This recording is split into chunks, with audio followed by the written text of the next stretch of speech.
Sinamahan kami ng task force Sierra Madre sa aming pag-ikot sa bundok. Una, hindi mo mapipigil itong maliliit na tao para magkahoy. Kasi parang kumikita sila sa pamamagitan, halimbawa, katulad ng nakikita natin mga nagkakahoy ngayon. Magpapahila ka ng kalabaw, may kalabaw ka, at meron naman talagang umuupa ng kalabaw mo para makapagpahila, papasukin mo yun. Ang malala, hindi lang ang bayan ng Dingalan ang nakikinabang sa gawain ito.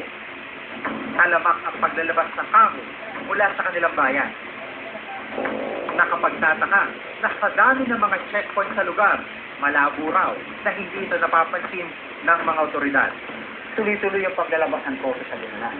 Pero walang permit sa Dingalan para makapaglabas ng kahoy. So, the fact na nakakapaglabas ng kahoy, ibig sabihin, hindi po pwedeng hindi alam ng DNR.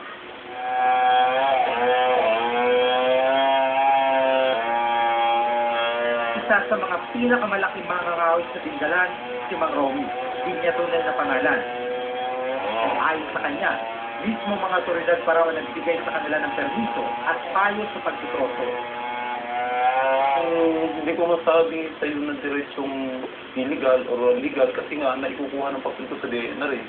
Kaya namin sa nagkakalakas ko ng loob kami magyari ng ganyan, alam mo kung bakit. Sila rin mismo may turo sa amin yan kung paano maglabas niyan. Kasi takot kami maglabas ng mga kahoy niyan. Kasi kapag naglabas ka ng walang supporting papers niyan, talagang maguhulihin ka pa. Kwento ni Mang Romy, nagbabayad sila sa lokal na DNR para sa kanilang illegal na gawain. Depende raw sa laki ng iyong ilalabas na kahoy ang ibabayad sa otoridad para sa permit. Ang kuha namin, bawat labas namin, bumabayad kami sa DNR ng 3,000. Yan, ang pagkakaalam ko maabot yata sa royalty, maabot yata ng 170,000, something like that.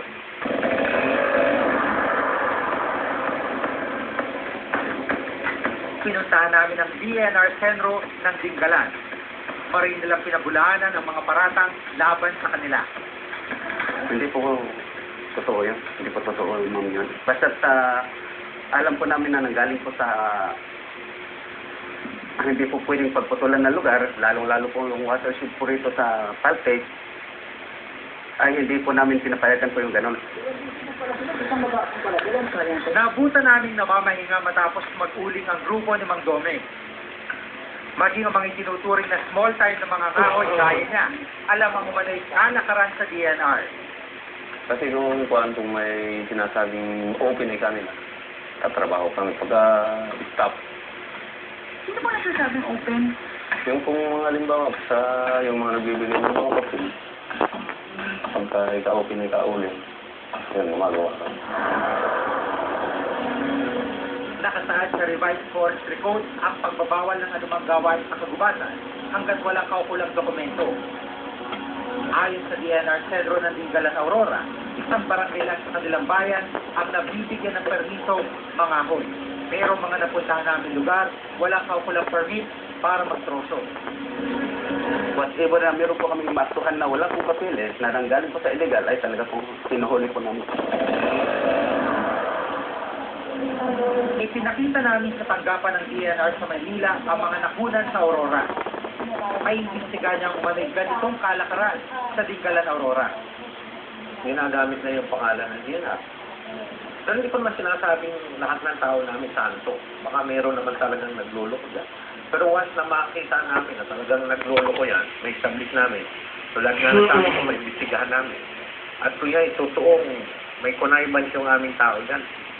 Sabi nga ng Secretary of Defense, we will file a corresponding case against him. Pero aminado siyang mahirap ang hulihan sa ganitong krimen dahil kailangan maaktuhan ang mga magtotroso. Well, mukhang hindi dumadaan sa kalye. Mukhang doon dinadaan sa ilog.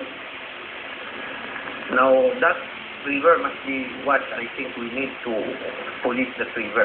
Kung saan man lumalabas yan. Kasi may kunaiban siya doon sa baba. Kung sino sumasalo doon sa baba.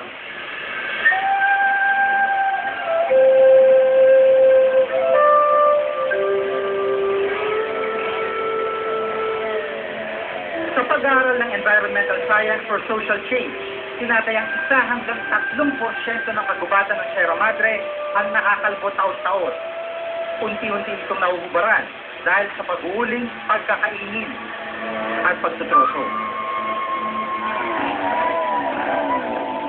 Hahayaan na lang ba natin itong maubos dahil sa tila pagpapabaya ng mga dapat nagbabantay dito? Ako si Chico Manikat at itong nakatala